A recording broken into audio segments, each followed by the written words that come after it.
Hey y'all, it's me, Dr. Smina Rahman, Gyno Girl. I'm very, very excited today to have a very special guest with us. And we're going to get down and dirty talking about menopause and the experience of women of color and many other things today. Today I'm lucky enough to have Dr. Sharon Malone, who most people don't need an introduction for, but she is a DC-based OBGYN and a certified menopause doctor. She is a nationally recognized expert and is a best-selling author of her book that came out this year, Grown Woman Talk, which is an amazing book. I recommend everybody to utilize and use this book as a resource, and it's fun and it's easy to read.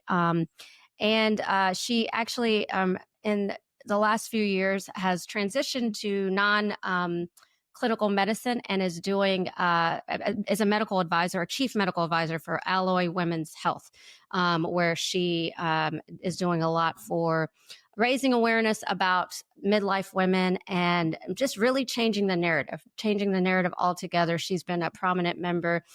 She's part of the Menopause, so we love talking about our Menopause, right, Sharon? And she's just wonderful. So I will put all of her credentials in the summary, and so let's just get at it.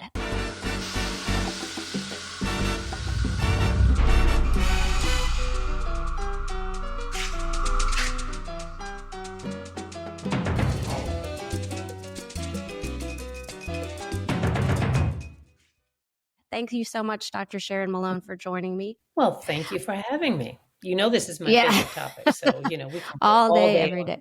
Well, it turns out, Sharon, I actually, getting to know you a little bit better through sort of the menopause, through, meeting you in different places. I've realized in your book, that you and I have a lot in common, actually. Like, we're both obviously women of color who do OBGYN. And in the midlife, you started, I think, transitioning to gynae only, or when your kids were in middle school. I remember you telling me that you started doing gynae only. We both grew up in the South. My parents, when they left Pakistan, landed in Mississippi in the 60s. Yeah, I know, like, why? But I have a lot of family members who landed in Mobile, Alabama, which I know that's, where your family came from as well. See, I didn't know that. You have I have cousins there, and I have and a couple of aunts and uncles that are still there. So yeah, Mobile is not unknown to me. I just and then I think just being outspoken about menopause. I started my practice about 10 years ago, and that's when I started learning about menopause, because you get your first patient in a private practice setting, and you actually have time to talk to them. And you don't know how to treat them because you never learned in residency or, med school. That's when I started my journey. So I really want to talk to you a little bit about your journey. We can start with your family history because it's so intriguing, actually, a lot of what, your family went through. And, you have that amazing sister who made a change as well, Vivian, right? The one. Yeah. So I just, whatever you want to spill with us today, tell us a little bit about your family history and your journey with menopause. We'll talk about as well. Absolutely. I grew up in Mobile, Alabama. I am the youngest of 8 children. Yes, people had 8 children back in that day. But I think the part that's more unique about my family, as opposed to just any other family of 8, is that the generations that we crossed. When I say I'm the youngest of 8, I'm the youngest of 8 by a lot, and I am that proverbial perimenopause baby. I'm sure my mother was really not expecting. She wasn't, aiming for an even number of children. I think I just sort of showed up there. So my mother was almost 45 when I was born, and so given the fact, that my mother was quite a bit older. Her last baby was 7 years before I was born. I have seen the entire generation. So there is a generation a difference between me and my oldest brother, who's 23 years older than me. So my parents were 2 generations and 3 generations beyond. So, having that experience all in one household is really what motivated me really to write this book. Because if you wanted to see sort of a microcosm of what has happened in the South writ large, You don't need to go any farther than to just look at my family. So, how we access care and, the Southern way Very is different. very Yeah. different, and the Hmm. generational changes are very different in terms of how we access care. But that's really, I think, what motivated me because I lost my mother when I Hmm. was very young. And even as a child, I sort of looked at that and I said, I'm not even sure that this is how this had Hmm. to go. But the other thing that I was going to say is that, not only am I the youngest of 8 children, I'm the last of 5 girls. So my oldest sister, Vivian, who you alluded to, she integrated the University of Alabama in Hmm. 1963. So she was 17 years older than me. And the point of this whole conversation about what happens generationally. How much do we talk to each other? And the question really comes up, do we talk about menopause? Do we talk about any of these things as we enter Hmm. midlife? And the No. answer to that is no, Hmm. we don't. So I didn't have Hmm. my mother to talk to, but the one thing that I'm pretty certain about is that even if Hmm. she were alive, No, it yeah, still wouldn't have been the exactly. conversation because I didn't have this conversation with my sisters and they went through menopause, Before you. Yeah. well before Hmm. me.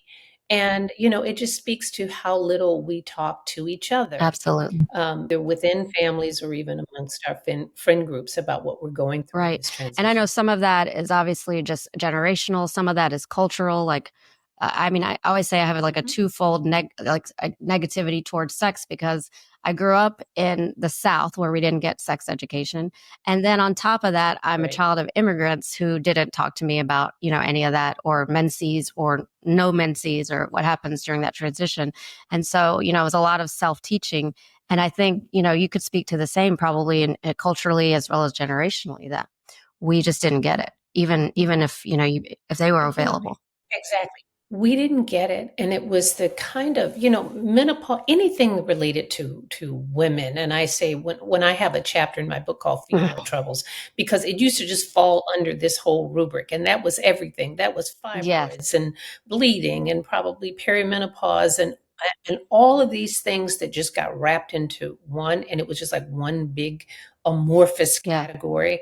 But they were things that were significantly associated with, and one of the reasons we didn't talk about it is that not only did we not have that intergenerational knowledge, but we were raised to be embarrassed Hmm. about our Yep. periods, about sex, about anything that sort of uniquely identified you as Right. female was something that we had to hide and really sort of, how you had to hide your little Yeah. menstrual products, when you're getting your period, you're like, "Oh my god, please don't let someone see what I'm going to the bathroom for." And think about how crazy Right. that Yeah. is, Like, I mean, and it's so funny because, like, even using, I mean, we talk about this a lot with like using anatomical terms that are, of the reproductive or Mhm. genitalia, like, is so still censored, still to this day, like, nobody can say vagina or vulva without the world stopping and saying, why are you using those words in front of me? It's I really know, I ridiculous, know. actually. And I think the narrative is changing, but, maybe not fast enough for a lot of us. But I find that like when we had so much sex shaming or shaming around menses, like even like I'm Muslim, and so we don't fast when we have periods, or you don't pray, and so it's even to that extent where you can't even go to the prayers or to fast, and you have to hide it. Some people like fake fasts. They do. Right. Oh, I'm going to fake fast in front of people so they don't know I have my period, and you're like, why? I mean, isn't that crazy? But it's like this is, again, not just specific to any one particular religious group. It's all over. I mean, the fact that, Jewish women would have to go through a Right? mikvah, you have to have a ritual cleansing because the assumption always is that whatever we were, Dirty. it was Exactly. dirty. You Exactly. know, we were dirty and we could only rejoin polite society when we had been Clean. properly cleansed, and Yeah. deodorized and to make sure. And I'm hopeful because Mhm. I have daughters. My daughters are 31 and Wonderful. 28. And I don't think that they don't Mm-mm. really The same. carry the Right. same stigma, and that's because we didn't talk about it in that way in our Wonderful. household. And are we there totally? No, we're not there, but we're way better than we were, say, in my Absolutely. generation. So, Absolutely.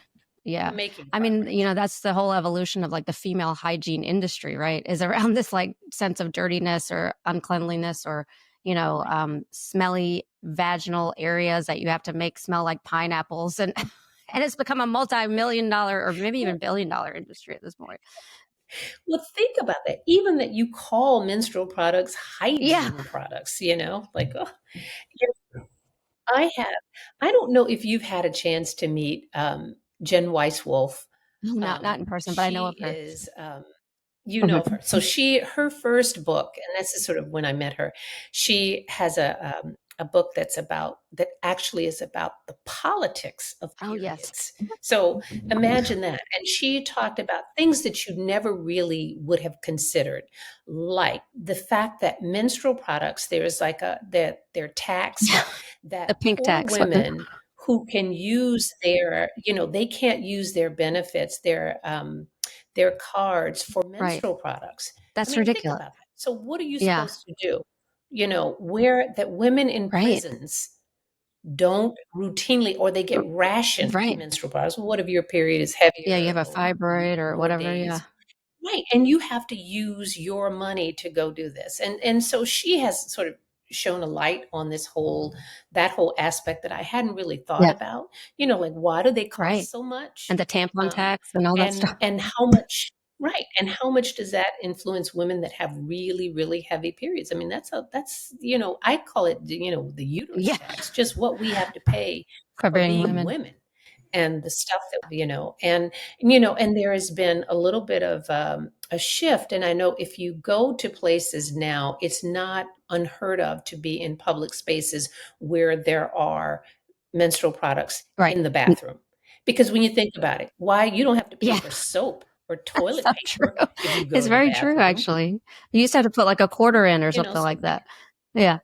yeah, Yeah. you just have Yeah. to pay. You Yeah. don't have any change, all that stuff. So, we are as we normalize these Hmm. conversations, and that's what we're really trying to do and move forward about Right. menopause, is to get women to really understand that this is not only is it Hmm. normal, it's inevitable.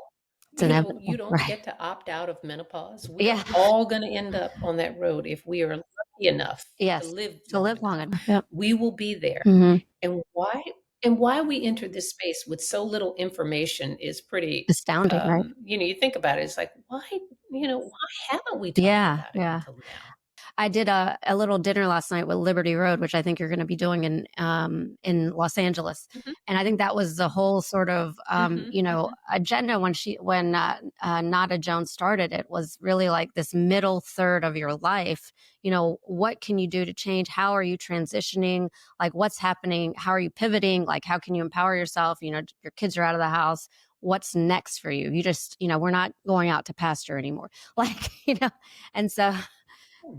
and Oh, so, you know, it was a great discussion. And I think, the women are just thirsty for the information. And I think that's why like books like yours and Dr. Mary Claire Haver, like just are selling out like crazy because mhm. women want the right information that, social media has changed our lives and in so many good ways as well as bad ways, I think. But, one of the big ways is that everyone's talking about it and you don't know what's the right information, right? No, I was going to say, you know what? I think, and this is something that I think that we have really got to take some, what is it? We'll take a Hmm. little credit for, because I think that we have Hmm. elevated the conversation.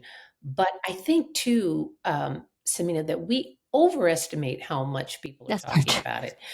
For people who come after us and then saying, "Oh my goodness, we're No, overprescribing," it's like, no. no, we're not. You know, there is still, this is just a sliver of the women who still have to get this Right. information. And it transcends race, it transcends socioeconomic groups. I mean, like, generally, we are making a dent, Yeah, so yay on that.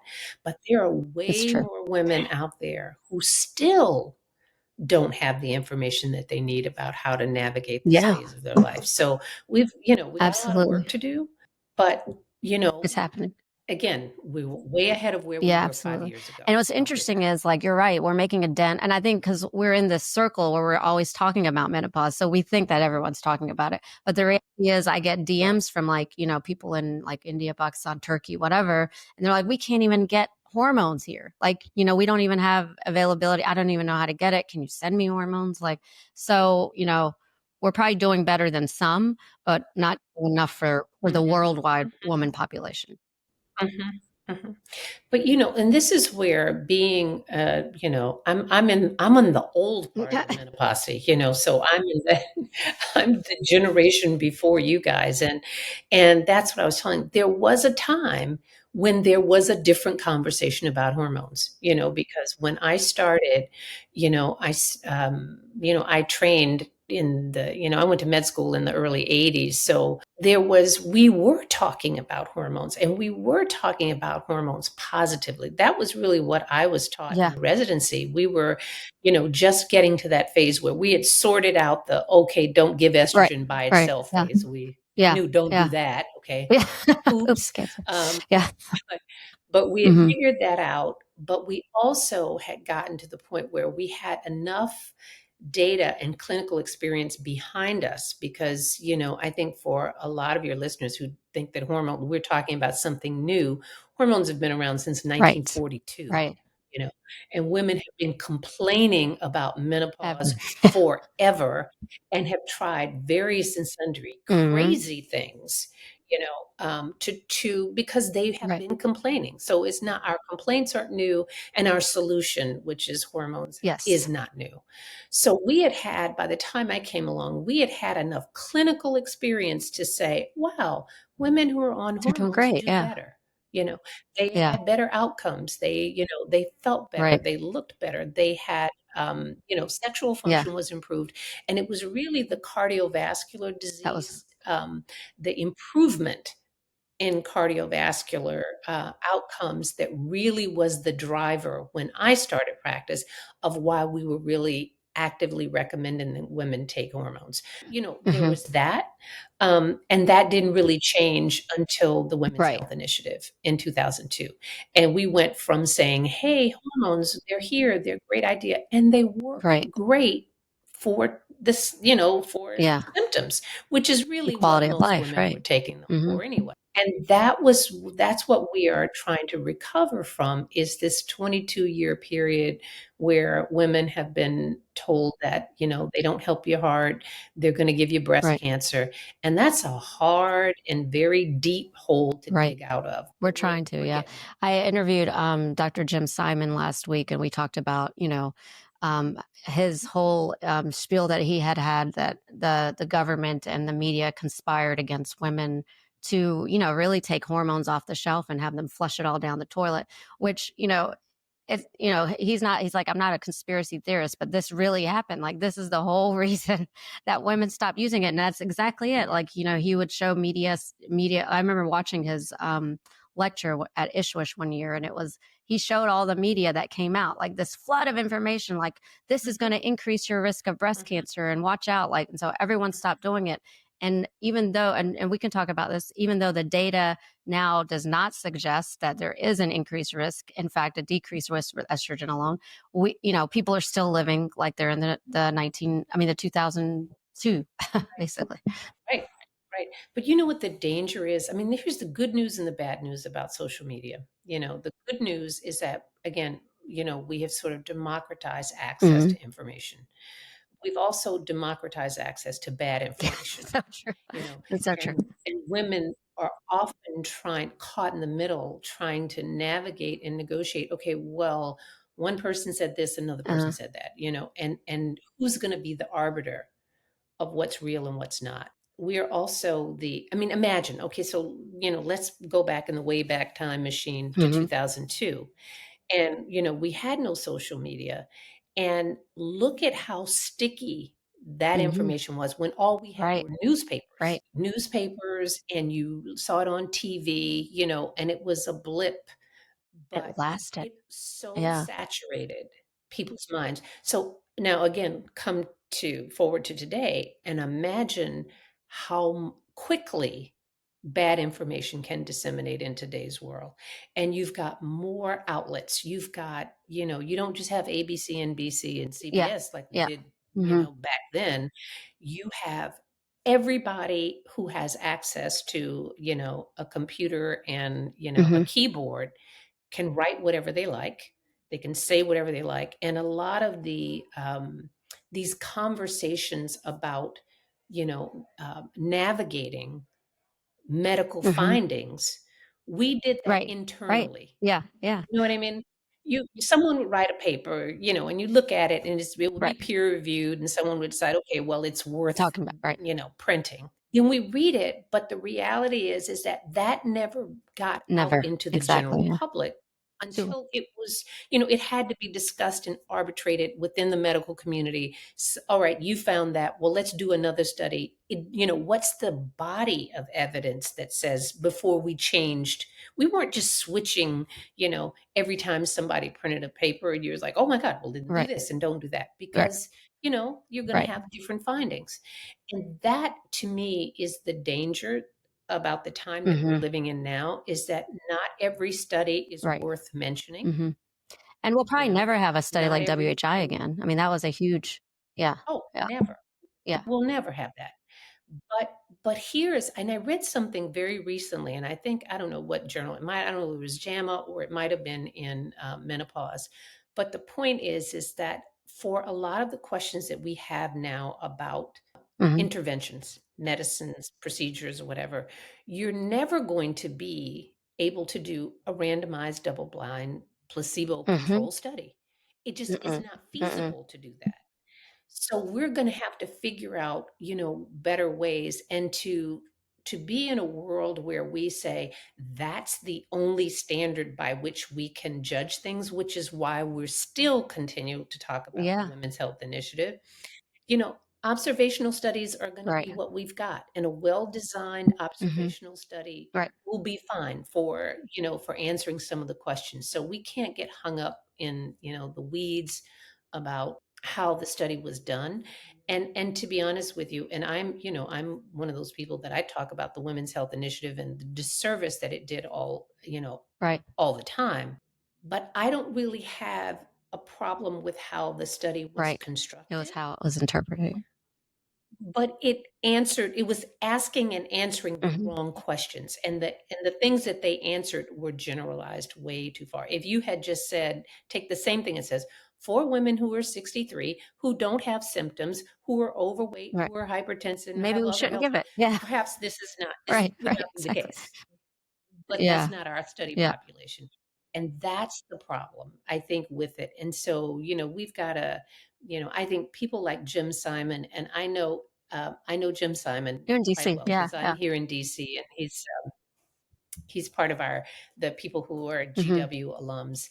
And yeah, he's been talking about this. And to be quite honest with you, I've Yep. been talking about this one on one with Right. my patients. And then there are people out there, Yeah. like Avram Blooming. They've been having these internal discussions forever, since Right. Right. 2002, since the moment Yeah. the study came out. And it never made it Mhm. out of these just, Yeah. a NAMS It's true. meeting, you know. It's very true. That's I was like, Oh, "Okay, yeah. well, I said this," so, yes, so here's the good news Mhm. about social media, you know, is The that info. now we have an opportunity to take that information from people who know and were there and saw it Mhm. in real time, and you can now put it out there Yeah. for people to I actually see. because I was an intern when the WHI came out, and it was, we did a journal club on it, and I remember at the end of the journal club, we're all like, "Well, it's not really that statistic I mean, it's slight statistical significance, but what's the big why are they making such a commotion about it?" You know? Right, And I remember thinking that the right, whole time, and, right. we didn't get much menopause work beyond a couple of patients here and there, but I just remember saying, like, that was our conclusion at the end of the journal club.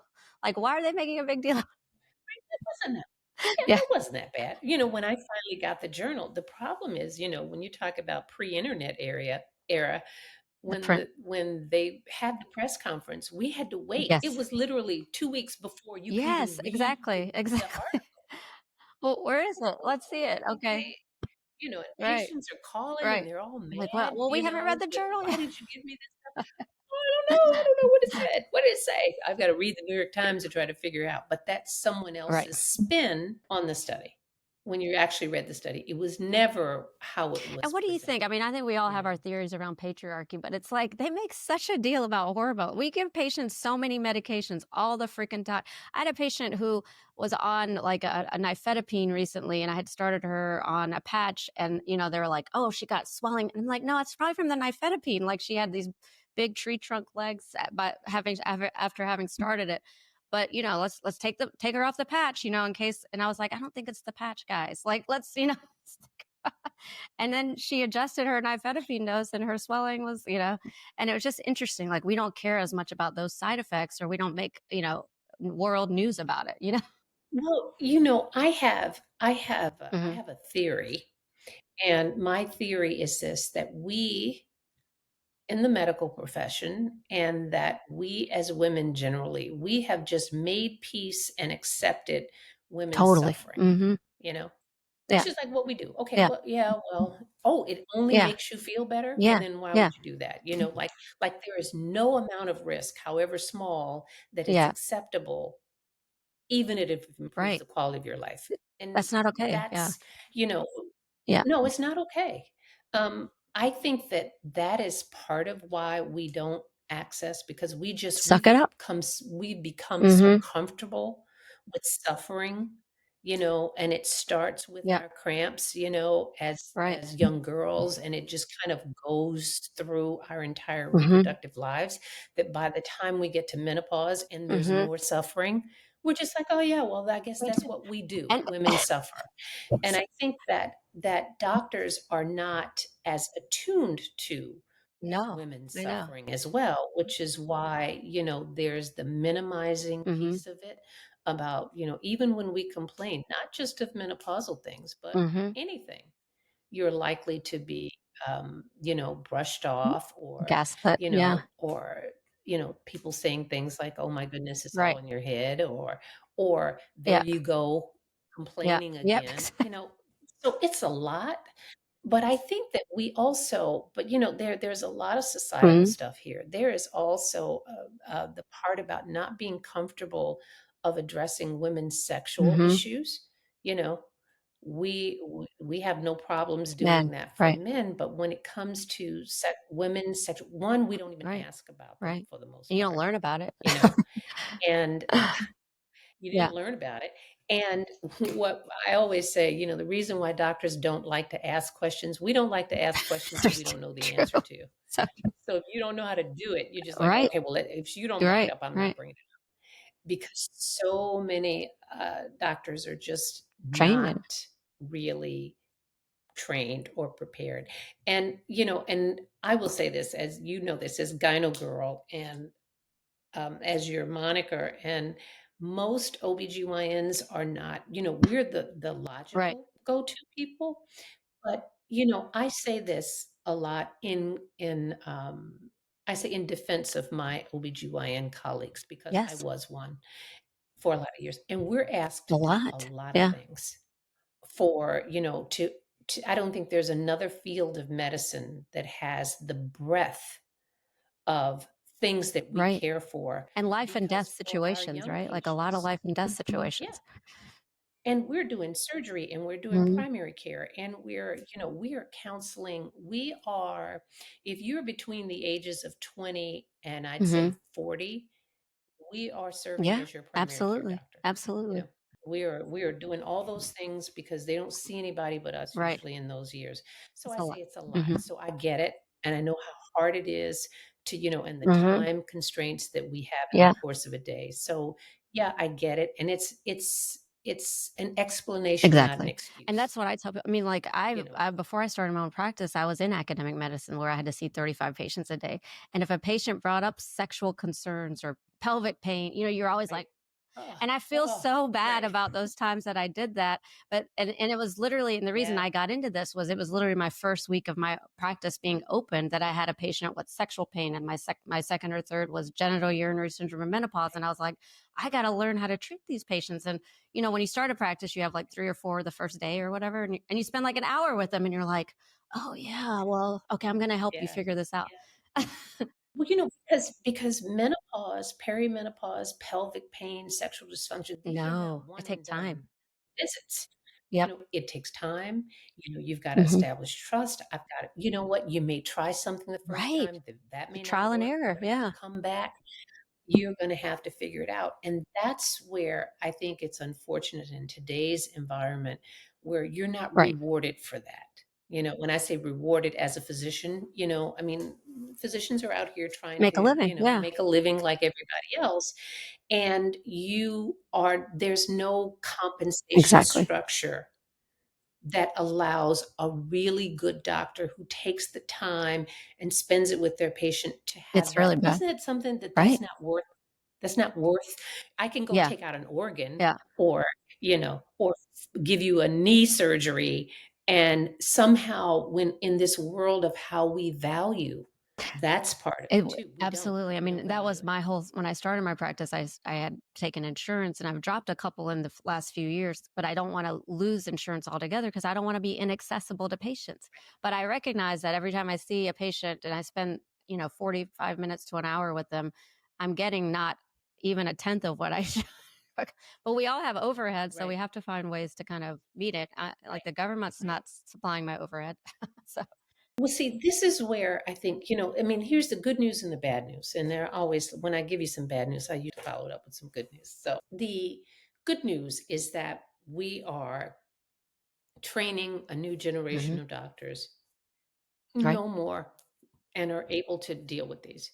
The bad news is that the bulk of these are really right. Mhm, OBGYNs, and the bad news is that, again, when we start making this transition to saying we're going to do the hard things, it almost necessitates that you come no out of choice, yeah. insurance with it Mhm, because we mhm. know it doesn't pay. But it just narrows the bottleneck Right, even further right. for Because other then you're people. inaccessible to people that need So, you, you know?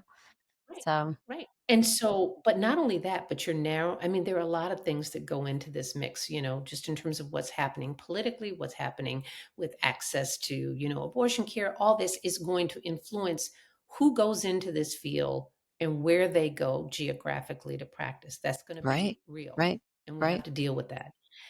And this is where I think that it's important to do things like have Yes. telehealth.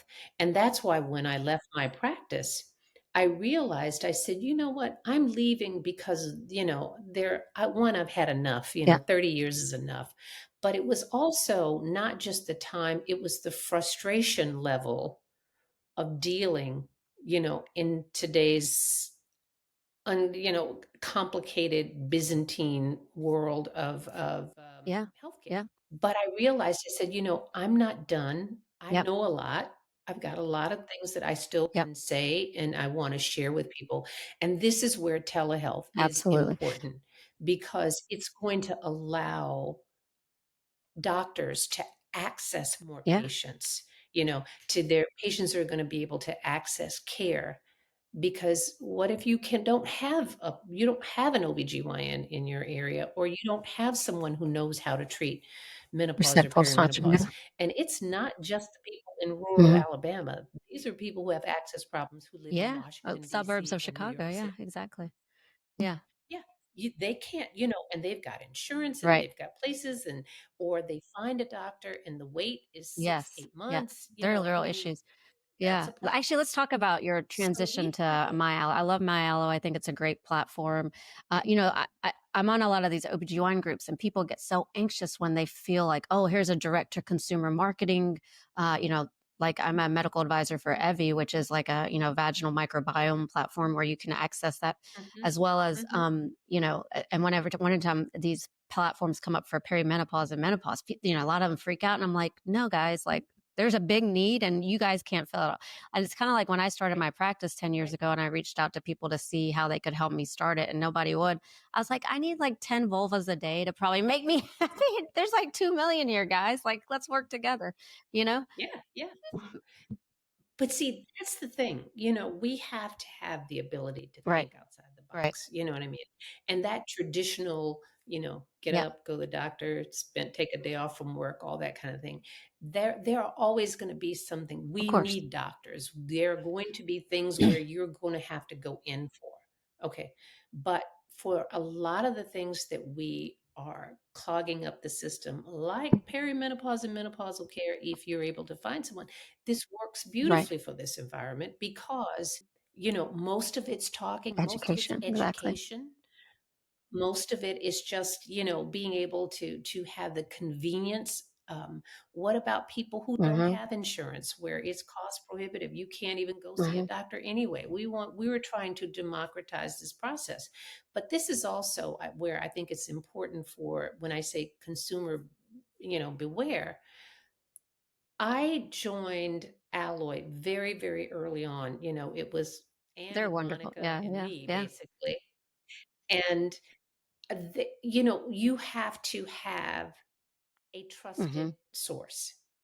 And, and being at this point in my career, and when I was basically, I stopped practicing, not because I was joining Alloy, I stopped practicing Yeah. because I was done.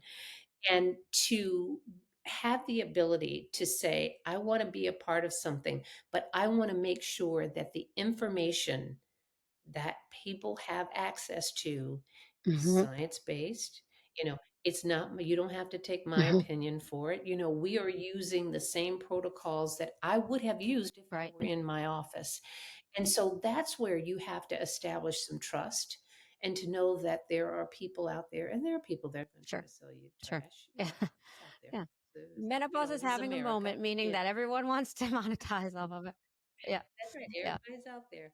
But I want people to understand that I do this because I Hmm. genuinely care. And I think most of us who are out here in the part of the menopause Hmm. and menopause world are out here because we are really trying to do Yep. right by women. Not necessarily now, can you do good and do well? Hmm. Yes, I hope Hmm. so, but that is where I think that, you're going to have to be, we're asking women to be a little bit discerning and just ask yourself, does this make sense? Does this person have the credentials? Do they have, is there some, is there actually data behind what they're saying? And if you can do that, then I think that we as women, we're capable of being able to Right. evaluate Right. and make Right. choices, you Exactly. I know? agree with you. I mean, we're talking about social media and all the noise and like everyone's popping up with supplements and, their own, gummies or whatever, Mhm, to help people mhm, with their symptoms. I think in your book you do a good job of like kind of delineating how to find a trusted source. If you want to review a little bit right, of that for the listeners, because I think it's really helpful to know like, okay, if someone has 2 million followers on Instagram, but they're a wellness expert or coach, are they the right people to go right. to just because they have a huge following? Right. Well, when I wrote my book and I was trying to decide, I started this because, if you had asked me 5 years ago, what would I be doing today? I None would of have this. said none of this. It Right. wasn't But even isn't in the that picture, wonderful? right? Like how we can just shift? Yeah. Yeah. It is. It is. And that's the other thing I want to tell women about, perimenopause and menopause and being in this part of life. I don't mind. I'm 65 years old. I'm 65 years old. I've had Hmm. a great career. I've raised my kids, but do I feel as if I'm done? No. I mean, I think this has been like a really creative, wonderful Yeah. time of my life. And for those of you who have little children in the house, you know that a lot of times there's No. not the Hmm. space Hmm. to do some of the things Right. that you might want to do. You may not be able to do it just Right. economically. There are a lot of factors about, when you're 40 something or 30 something you'll have to make Hmm. different choices. Hmm. I certainly did Yep. when I was that age.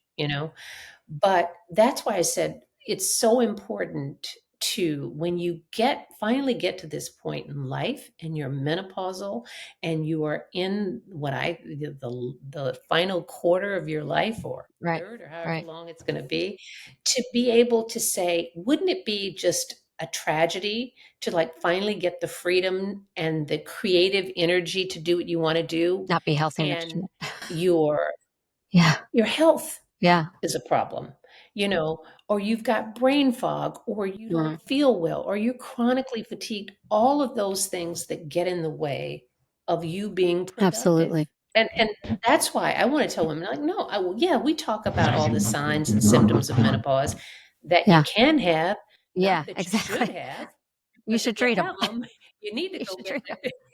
Go Yeah. get that What fixed. do Girl, I tell her whenever all I the time, see like, people, like, hot "Why are flashing you in front of me, suffering?" I'm like, "Come on, let's fix this. Why are you suffering?" Oh, do Yeah. something for that, you know? And it'll kill you So, too if you so don't, that's why I like it s can, oh, Yeah, it's not just yeah. a hot I flash, mean, guys. how we function. So I spend a lot of time in my book and I talk about and there are 2 chapters. There's perimenopause and menopause chapters in my book, but I talk about Mhm, all of it. And a big message is mhm, prevention. And a big message is what are the things you can start mhm. doing early? You know, how can you take charge of your health and your well-being because you get to decide Right, how you right. age, you know, and how you need to feel. And I think that that's where we're trying to turn that narrative around about people just have the expectation that that's just what happens to you when you're old. You get Yeah, old, you get yeah. sick, you No, get no, sedentary. nope. No, you don't. You don't have to No, you at don't. all, yeah. I love what you say because you No, you said, don't have to. you're your best caregiver, right? Like, your primary care person, doctor is not you have to take ownership of your own health. No one else is gonna do it for you. That's exactly right, and it's never been truer than in today's world, and it's Changing. healthcare is Right. less personal now than it was Mhm. 30 years ago, and it will always be, so we can't bellyache and lament Oh, about, yeah. "Oh, back in the old days." Okay, The well, the old old days. days are the old Uh, days, and we're on to something right. else now, so, but I think it gives us all an opportunity to take charge of Right. our healthcare because, chances are you're gonna be with someone who Right. does not know you. Absolutely. You may and so if they don't know you, what's the common denominator in all of these interactions? You. So you've got to figure out how to bring that forward and how to be efficient when you do interact. So I start with all of that. And believe it or not, I go Mhm, there. I start from how do you mhm. pick a doctor to, how to Yeah. write your obituary. It's like all of it. I love the musical influence Or you I have don't there call too. it It's wonderful. Yeah. Oh, Yeah. when you're talking Yeah. about heavy things and we talk about heart Yeah. disease and obesity and Alzheimer's and yeah, menopause and everything in between. And I think you have to lighten Mhm. it up a little bit. And Yeah. Yeah. I'm not a heavy person, and a doctor who's finger wagging. I really wrote the book from the perspective that, you know what? Mhm, I'm a sister, mhm, I'm a friend, I'm a daughter, and I spend a lot of time navigating healthcare for my mhm. friends and family.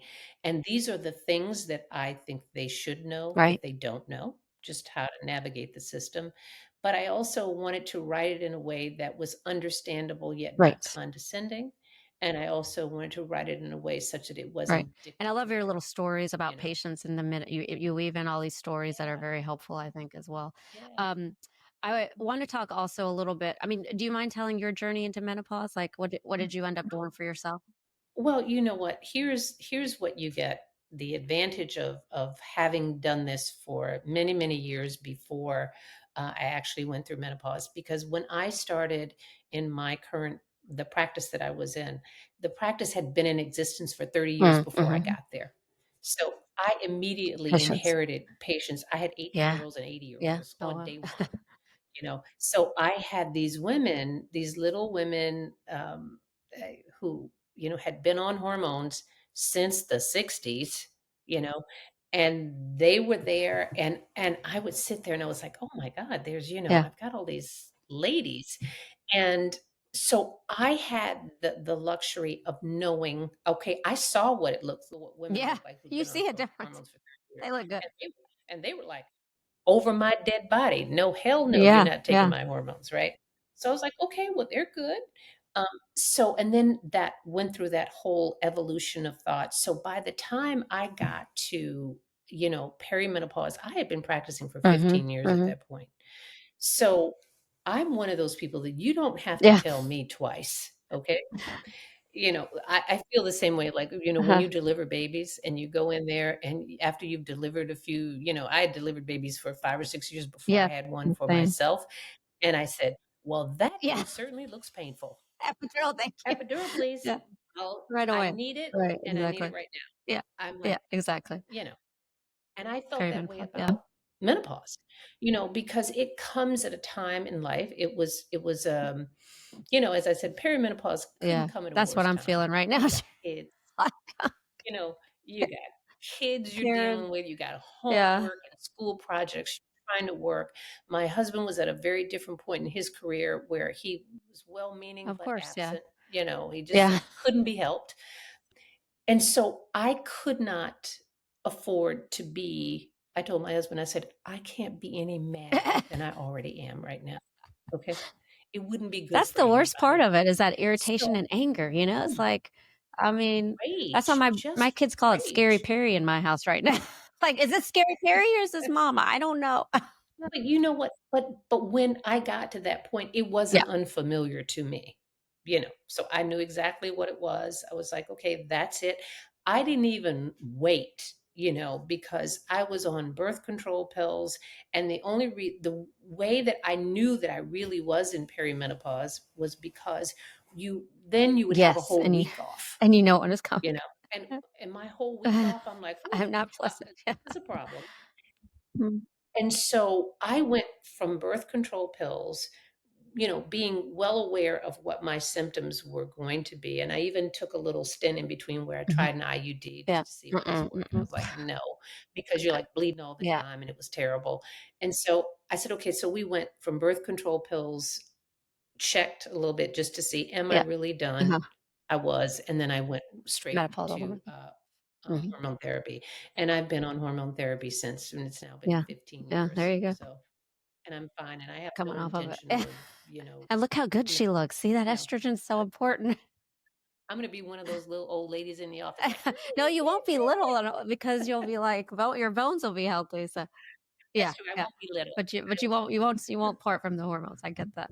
Well, that's awesome. And let's talk Yeah, about like yeah. because you've told me before like how you came to alloy. Because when we were talking at the Liberty Road yesterday, they're Mhm, talking about the middle third and how people pivot. So you were saying that you had mhm. come to a conclusion, I think, around COVID that you liked how it felt. I think. Um, but tell us how the alloy Yeah. crew came to you. It's funny because one of my favorite sayings is that there are no accidents in the Mhm. universe. Things happen, you don't see it coming. I have had the most unplanned life. Yeah. Things happen and you react to it Yeah. in real time.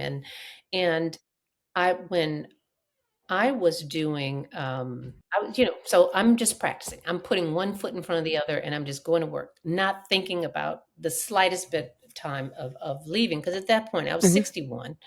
But you just do what you do and you're going to work. I figured I'll work until I'm 65. And then COVID happened. And then because I do GYN, I was Yeah. home for Yeah. 3 months. And here's something that I think is also very important for people to understand the value of sitting True. still. True. You know, you don't have anything to do. I had no work, I had no social obligations, I had no work obligations, and I'm just Mhm. home and you have time to Mhm. think, you know? And I thought, and one of the first thoughts that came to my mind is, wow, I do not hate this. Okay.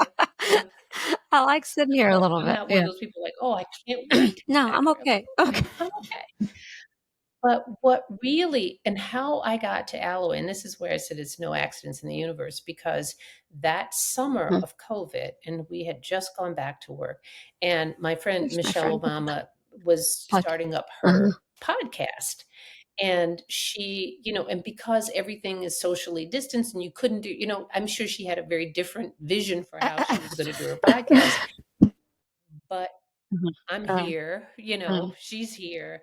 And we did, and she's very interested and very much, a yeah. proponent of women's health. And this was a continuation of a conversations that she and I and our friend group have been Sure. having Yeah. for years.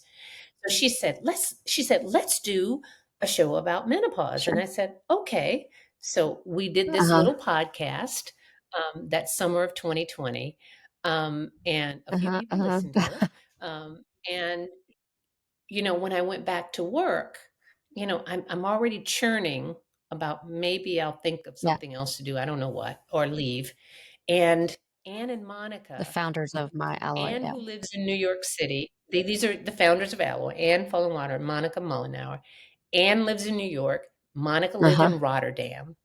And they had this idea about, we want to do this telehealth company, for women in menopause, but we need a medical director. So let's find, they listened to the They're podcast. like set. Okay, track me down.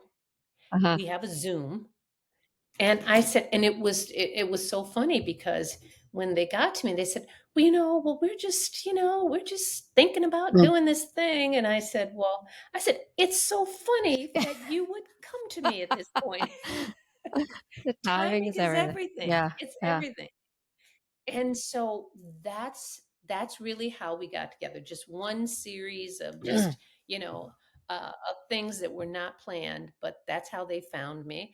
I said, I will talk to them. And then when I decided to leave my practice, I said, hey, let's roll the dice. Let's see what we have. Yeah. I No, they're like them, cool. They're cool. Okay. and even though we didn't see each other in real life for, another 3 months after that. So, but again, I had the chance to be there, on the Mhm. ground floor, and to join something and to It's create wonderful. something in the image that I really felt, a women's telehealth Yeah, company should be, yeah. medically speaking. And they The other do stuff. all, they are masters at all the Mhm, other things mhm. that they do. But, that's why I felt totally comfortable then and still do. And now it's 4 years Wonderful. Oh, it's a later. great platform. Okay, I want Yes. to just summarize a few things about how women of color experience sort of menopause differently, and then talk about access of care, because we know implicit bias kind of dictates a lot of when women of color will receive treatment, or even if they access treatment. So, can we talk a little bit about what we learned from the Swan study, and and what advice you give to other women of color? Sure. The SWAN study, for people who don't know what that is, it's a study of women across the nation. And they basically just looked at women. They started them before they went through menopause, followed them through perimenopause and menopause. It's like 25 years, I think it was. Um, and what they found from that study, just observationally, was that Black women in particular tended to go through menopause about a year earlier, which means just having had their last period a year earlier.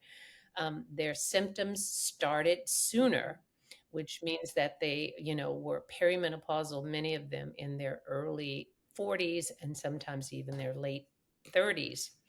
And those symptoms lasted longer, on average 10 years before they got to their last period. And the symptoms were more severe, particularly hot flashes. And what we know about hot flashes and what that means in terms of disrupted sleep, and brain fog, and weight gain, and now we know increased cardiovascular disease, that puts them at significant increased risk for other poor health outcomes, high blood pressure as well. And what we know, despite knowing this, there is probably not another demographic group in this country that gets prescribed hormones less than Black women, for Black women. And there's a lot of reasons why that is. One is because, again, it gets back to this normalization of suffering. You know, we just think that, oh, well, that's what it is. So I should, I should just suffer however long. 10 years is a long time not to get a good night's sleep. But there's the normalization of suffering. So a lot of times they don't bring it up because they just figure it comes with the territory. But even when they do bring it up, there are actually some studies that show that when Black women bring it up to their doctors, they are only half as likely to be prescribed hormone therapy for treatment of their symptoms. And even when they get a prescription, they're only half as likely to take it once they get home. And a lot of that has to do, some of it's just how we talk about menopause as African American women, because we have a lot of people discouraging us because that, again, that negativity about cancer, and so there's that. But there's also, you cannot deny the fact that if you go home and you take medication and it has a big warning on it that says this is going to give you a heart attack, stroke, Alzheimer's, and breast cancer, You're not gonna. Partic yeah, particularly when not other medications that you get have that kind of warning on. It kinda sticks out, Yeah. you know? So, the net effect of all of that is that the women who suffer the most, who are at most at risk for the long-term complications of menopause, are the ones who are getting treated least, and that's a problem. So that's sort of where we've got to really, do our job in terms of, sort of one, sort of tamping down the misinformation that's out there in the Yeah. community, to educating doctors, because again, there are a lot of things that Yeah. we were taught about who could and couldn't have Mhm. hormones. And if you had Yeah. hypertension, there are many doctors You today still that get won't it. give Yeah. you hormone. If you have diabetes, they Yeah. won't give you. If you're overweight, they won't give you. And you know what? And honestly, it was I am how many years old before, I was probably 3 years ago before I realized that smoking was not a Right. contraindication for hormone Yeah. Yeah. therapy. I used to tell women, "Oh, you smoke, you can't take it." Well, the reality is that if you are 47 years old and you smoke, you probably, one, you need to stop Yeah. smoking. Okay, there's that. But two, it's also you're more at risk for the things, That we're you are trying to also prevent. smokers have an early menopause. So, you know what I say, that knowledge, the lack of knowledge is on the part of prescribers and Mhm. physicians. We have been under treating, Yes. and I think that Black women have been paying the price, not just with their quality of life and their productivity, but with their health as well. And that's the message that I really want to get out there. And as I said, you can take it or not Yeah. take it. I'm not here to say that everyone Right. must take hormones. But I do want women to have the information that they need, such that the things that they think that take them out of the running Right. for it, we don't, you don't take that. Mhm. You don't say family history of breast Right. cancer is a Right. contraindication to hormone therapy. It is Right. not. But this is still Right. out there in the universe today. Absolutely. It's not like that's 2 years ago or 20 years ago.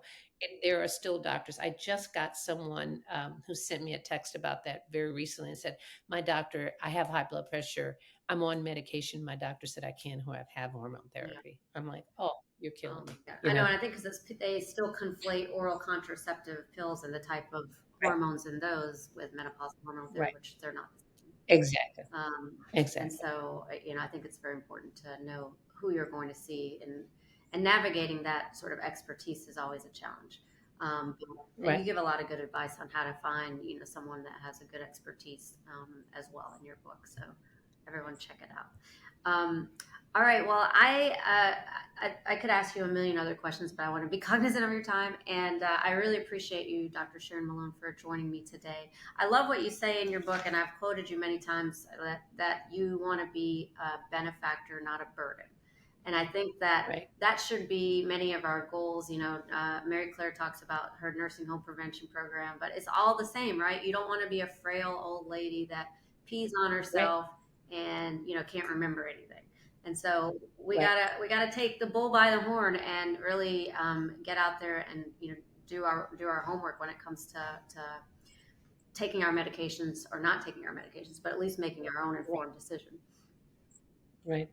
And one of the things that actually brings me a lot of joy is that we are able to have, through the work that we all do, is that we are able to have an intergenerational conversation amongst Yeah, physicians, yeah, and that we are all sort of in this together. And I think that for me, like I said, I'm in the old people group, but for those of us to be able to see that the future is hmm, secure, and there are people who are out there, and we don't have many opportunities, particularly as women, to connect this right. way. So this has also been the joy and the beauty of, the internet and social media, is that we've been able to find one another. Otherwise, we Well, never yeah, would have. yeah, absolutely.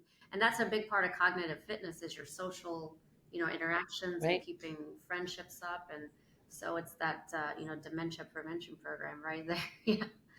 Absolutely. Um, but anyway, I really appreciate you coming on today and telling us your story and dropping knowledge like you always do. Everyone should check out this New York Times selling book, Grown Woman Talk. It's really amazing and it's very easily digestible and you just feel like you're talking to a friend. So it's awesome. There you go. But this concludes my podcast today. I'm Gyno Girl, Dr. Samina Rahman. I'm here to educate so you could advocate for yourself. And that is always been my goal being on social media as well. But I appreciate you guys tuning in, and please tune in next week for another great episode. Thank you, Dr. Sharon Malone. Thank you. Have a second, please subscribe to this podcast. I'd love for you to be a follower and learn as much as you can about the things that we're going to talk about with all the people on our journey. Please review us on Apple or Spotify or wherever you listen to podcasts. These reviews really help. Review us, comment, tell me what else you want to hear to get more information. My practice website is www.cgcchicago.com. My website for Gyno Girl is www.gynogirltv.com. My Instagram is Gyno Girl, so please follow me for some good content. Additionally, I have a YouTube channel, Gyno Girl TV, where I love to talk about all these things on YouTube. And please subscribe to my newsletter, Gyno Girl News, which will be available on my website. I will see you next time.